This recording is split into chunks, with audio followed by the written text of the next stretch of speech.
오늘 하나님께서 우리에게 주시는 말씀은 이것입니다. 내가 너희와 항상 함께 있겠다. 더구나 인생의 풍랑 속에서 함께 있겠다. 나는 너희를 인도하는 하나님이다. 바로 이 말씀입니다. 오늘 이 말씀을 마음속에 깊이 간직할 수 있기를 바랍니다. 오늘 우리가 읽은 말씀 속에 공통적으로 등장하는 게 있어요. 바로 물입니다. 노아의 방주 이야기고요. 풍랑을 건너시는 예수님 이야기죠. 세상 사람들이 하나님을 버리고 죄를 짓습니다. 그리고 그 죄값으로 하나님이 내리신 심판의 홍수를 만나서 다 멸망하고 말지요.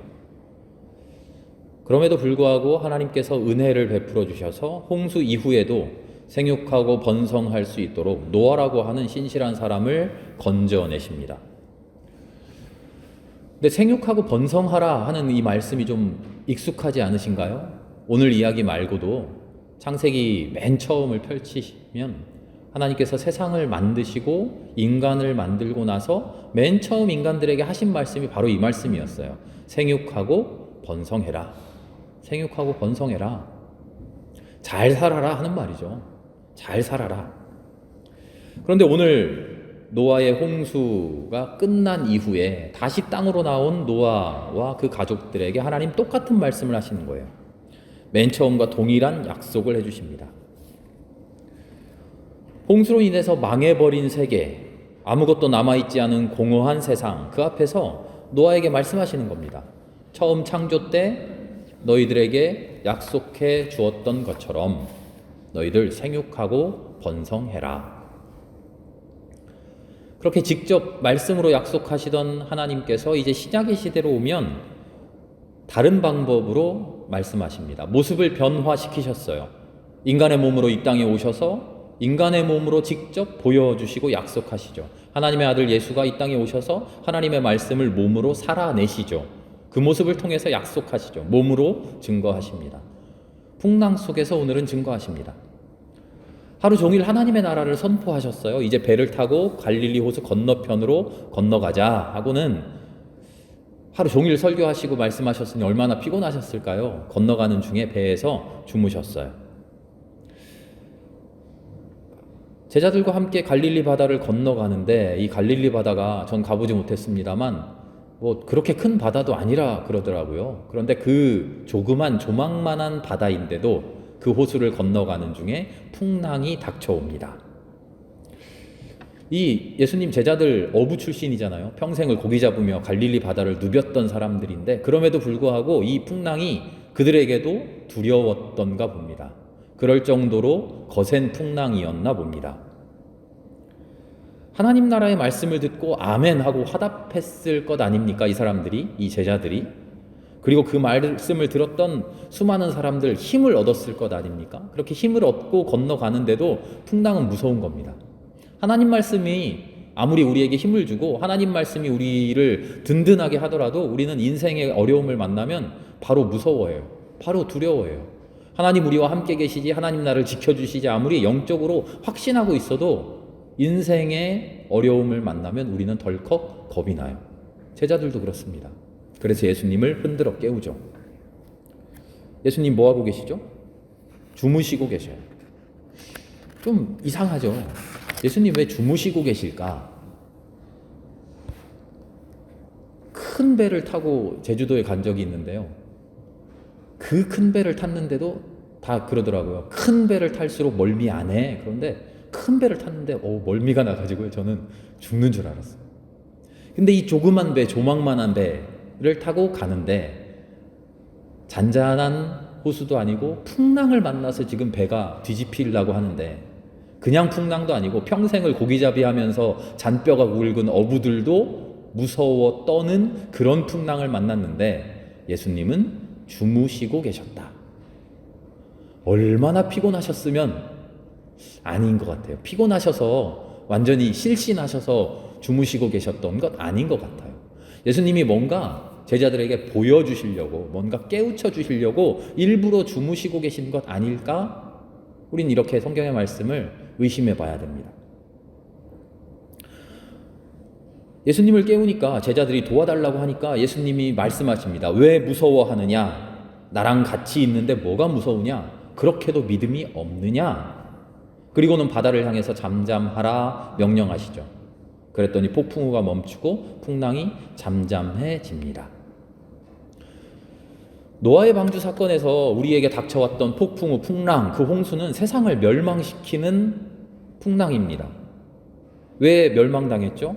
하나님께서 약속해 주신 약속을 잘못 지켰기 때문입니다. 생육하고 번성해라. 그 말씀대로 생육하고 번성했어요. 그런데 그냥 생육하고 번성하기만 했어요. 하나님의 말씀에 순종하면서 하나님의 말씀대로 하나님의 뜻대로 생육하고 하나님의 뜻에 맞게 번성한 게 아니라 하나님의 뜻은 밀쳐버리고 그냥 생육하고 그냥 번성하기만 했어요. 그 결과가 뭐였을까요? 소돔과 고모라 같은 도시였죠. 하나님 없는 생육, 하나님 없는 번성. 하나님은 그 생육과 번성에 철퇴를 내리신 거죠. 홍수로서 멸절시켰습니다. 설날을 맞아서 우리 덕담 나누잖아요. 행복하세요, 건강하세요, 복 많이 받으세요. 어떤 복인가요? 그 복의 정체가 뭡니까? 하나님과 상관없는 복. 생육하고 번성하라 했는데 그 말씀 그대로 그래 나 생육하고 번성할 거야. 어떻게? 하나님과 상관없이. 그렇게 살았던 사람들의 최후를 오늘 노아의 홍수를 통해서 우리는 봅니다. 복 많이 받으세요. 우리도 그렇게 인사하고 그렇게 복 많이 받기를 간구합니다. 그런데 어떤 복을 받아야 될까요? 하나님과 상관없는 복 많이 받아서 생육하고 번성하면 좋을까요? 아니요. 하나님과 상관 있는 복, 하나님이 주시는 복, 하나님의 복이 아니면 안 받겠다 하는 그런 복, 우리가 그런 복을 받아야죠. 하나님과 상관없는 복 아무리 많이 받고 즐거워하더라도 그 복의 끝은 오히려 멸망인 줄 우리가 고백합니다. 노아의 방주를 통한 폭풍우 세상을 멸망시킵니다. 하나님을 떠난 사람들 멸망시키죠. 또 다른 폭풍우가 이제 왔죠. 예수님께서 건너가시는 갈릴리 바다. 그 갈릴리 바다의 폭풍우는 그와는 또 양상이 다릅니다. 지금 예수님과 함께 하고 있어요. 하나님을 붙들고 있어요. 하나님을 붙들고 하나님 뜻대로 살아가자 결단하고 있어요. 그런데 그런 그들에게, 그런 우리에게 세상의 폭풍우가 닥칩니다. 세상의 어려움이 닥쳐와요. 세상의 유혹, 세상의 고난이 우리에게 닥쳐오죠. 이 폭풍우 역시 하나님께서 보내주시는 폭풍우입니다만 양상이 다릅니다. 우리를 멸망시키려는 폭풍우가 아니라 이겨내고 극복하라는 폭풍우입니다.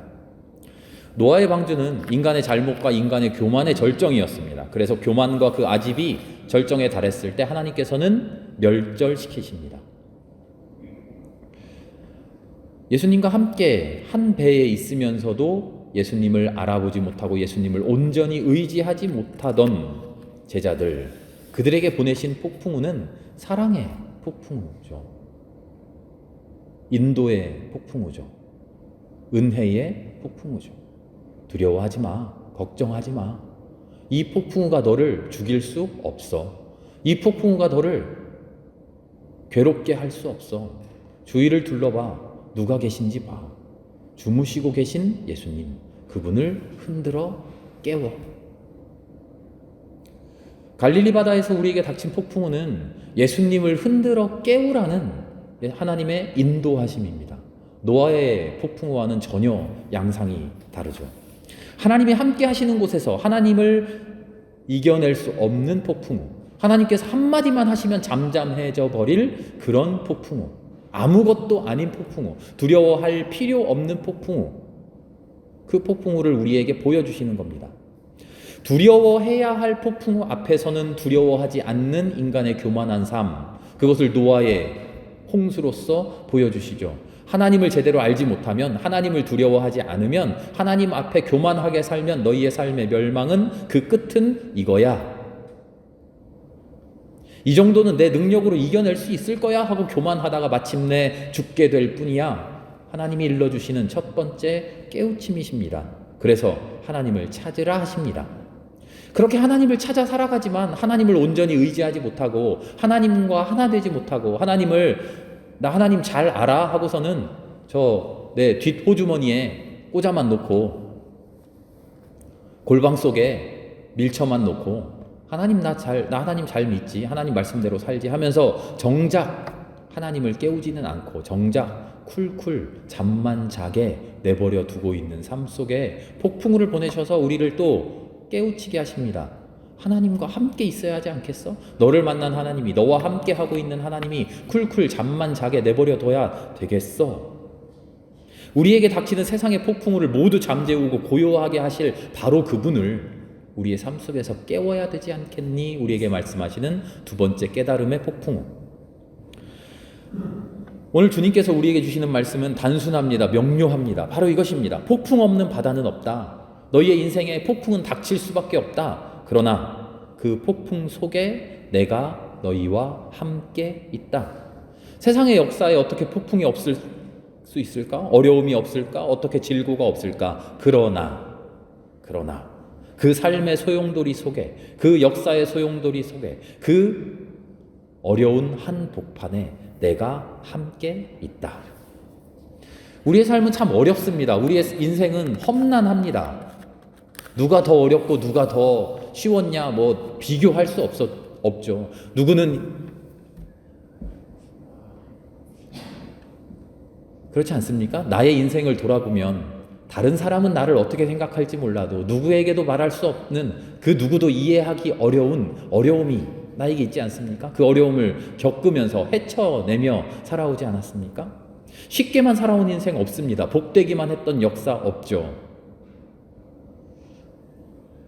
평온하고 복되기만 한 그런 삶 우리에겐 없습니다. 그런 삶을 살아가는 사람 결코 없습니다. 그렇다면 우리의 삶 속에 하나님 안 계신 것 아닙니까? 우리의 역사를 하나님 외면하셨던 것 아닙니까? 예수님이 함께 계시고 하나님이 함께 계셨는데 왜 우리의 삶은 이토록 다들 어렵고 다들 힘듭니까? 왜 이렇게 비참합니까? 하나님 함께 계신다는 말은 거짓입니까? 아닙니다. 결코 거짓이 아닙니다. 하나님 우리와 함께 계십니다. 예수님이 우리를 돕고 계셔요. 그런데 문제는 우리와 함께 계신 하나님이 우리의 삶을 바라보시면서 기뻐하시고 즐거워하면서 너 참 잘 살고 있다 하고 그렇게 바라보시는지, 아니면 나와 함께 하고 계신 하나님이 나의 삶을 보시면서 눈을 부릅뜨고 너 이렇게 살아서는 안 되는데 하고 심판의 날을 준비하고 계신지, 하나님이 지금 어떤 상태냐 하는 거죠. 내가 나의 삶으로 하나님을 어떤 상태로 만들어가고 있느냐 하는 겁니다. 하나님을 행복한 하나님, 우리를 바라보며 기뻐하시는 하나님으로, 즐거운 하나님으로 만들고 있느냐, 아니면 나의 삶이 하나님을 노여워하시는 하나님, 진노하시는 하나님으로 만들고 있느냐. 다른 한편으로 우리는 또한 두 손 놓고 아무것도 안 하면서 하나님 내 곁에 계시죠 라고 믿고만 있으면서 하나님을 쿨쿨 잠만 자게 내버려 두고 있는 것은 아닌가. 온 세상을 심판하시겠다고 거대한 홍수를 준비하시는 하나님 앞에서 신실하게 살겠다고, 하나님의 뜻대로 생육하고 하나님의 뜻대로 번성하겠다고 그렇게 하나님 앞에 매달리는 우리가 되어야 됩니다. 노아와 같이 신실한 사람이 되어야 됩니다. 소돔과 고모라 같은 그런 번영, 그런 행복 추구해서는 안 됩니다. 그래야 우리에게 방주가 있고, 그래야 우리에게 무지개가 있고, 새로운 하나님의 약속이 우리에게 허락되지요.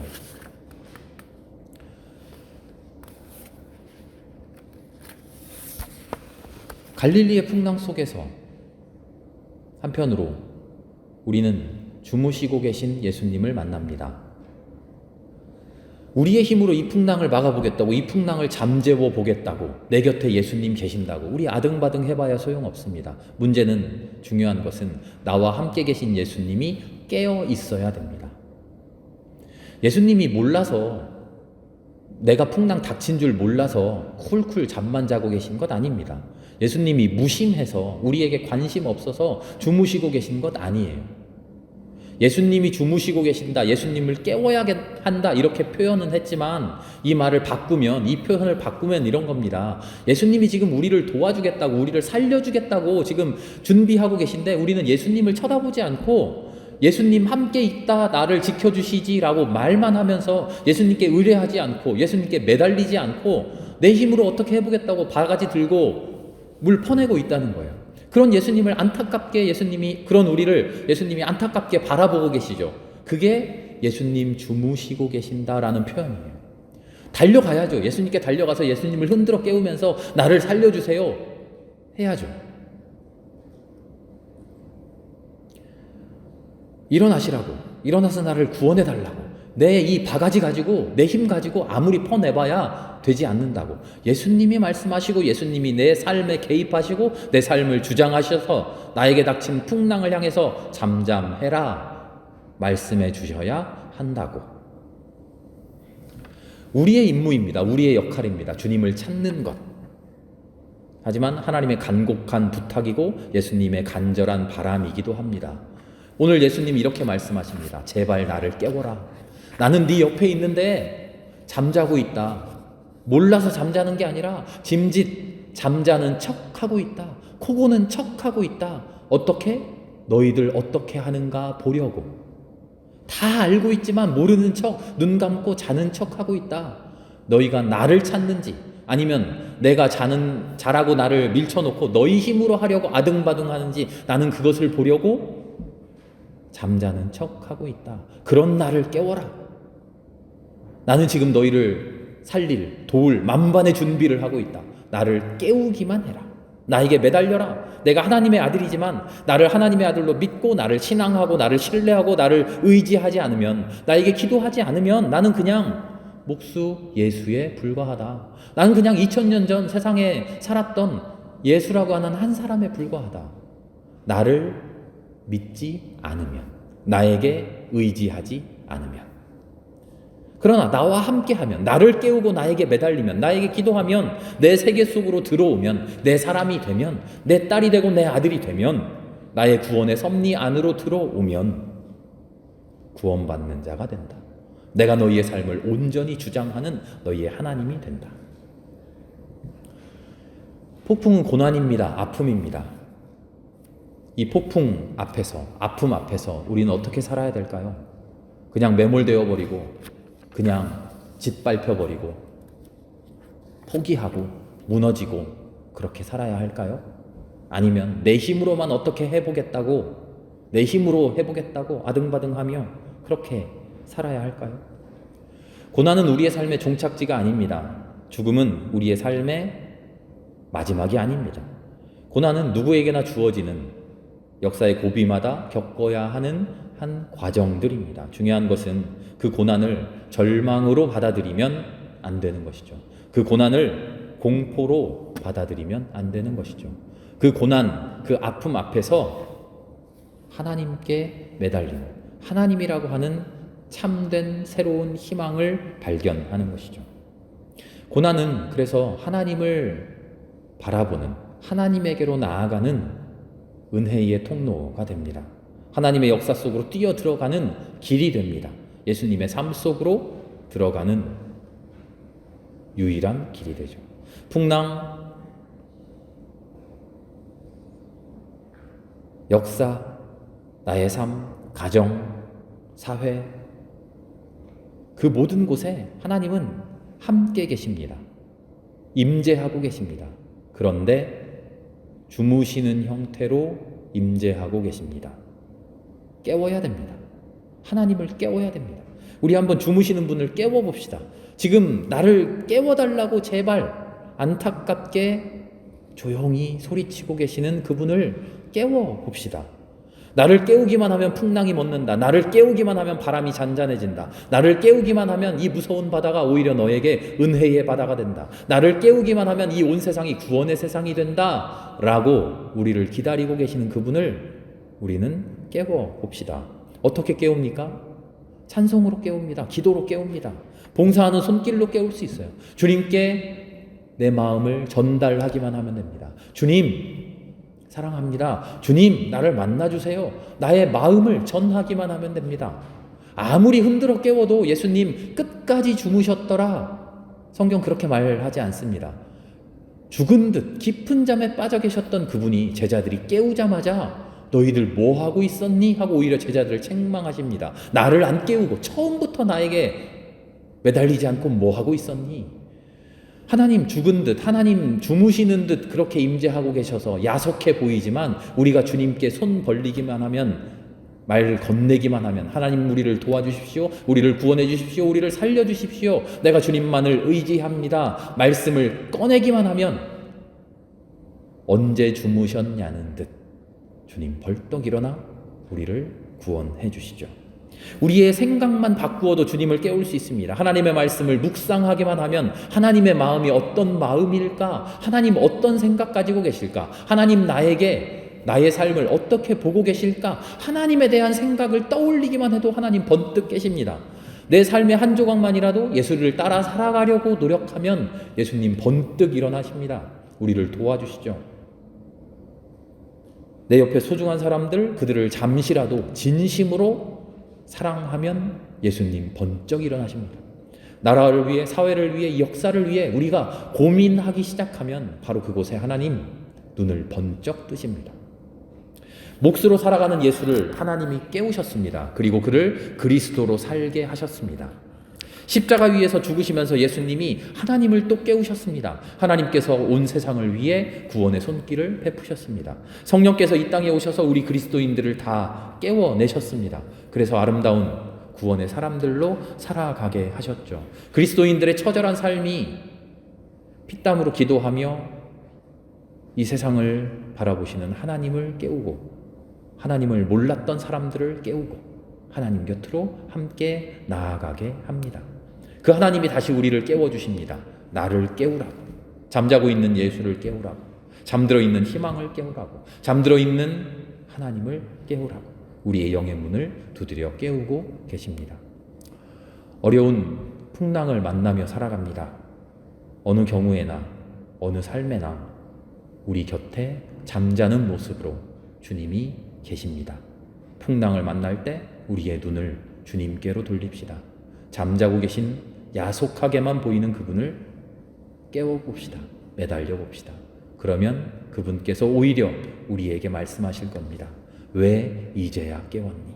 나 옛적부터 벌떡 일어나 너를 도우려고 준비하고 있었어. 너와 함께 하려고 기다리고 있었어. 만반의 준비를 갖추고 너에게 베풀을 온갖 은혜를 충만하게 채우고 준비하고 있었어. 네가 나를 맞이하기만 고대하고 있었어. 주님께서 그 말씀 우리에게 들려주실 것입니다. 우리의 지혜와 계시의 영으로 함께 하시는, 그래서 헛된 세상 바라보지 않고 주님을 올바르게 바라볼 수 있도록 우리를 인도하시는 하나님께서 우리 안에 함께 계시는 주님을 깨우라고, 내 삶에, 내 배의 저 구석에서, 한 구석에서 주무시고 계시는 하나님을 제발 깨우라고 우리에게 촉구하십니다. 모든 순간 주님께 나아가 주님을 구석에 계시지 말고 깨어나셔서 내 삶의 중심에 계시도록 인도할 수 있는 그런 우리가 될 수 있기를 바랍니다. 주님께서 마침내 우리의 삶을 온전히 주장하시고 내 삶의 한가운데 서셔서 겪고 있는 풍랑을 향해 잠잠하라 말씀하시고 주님의 구원의 길로 인도해 주실 줄 믿습니다. 함께 기도하겠습니다.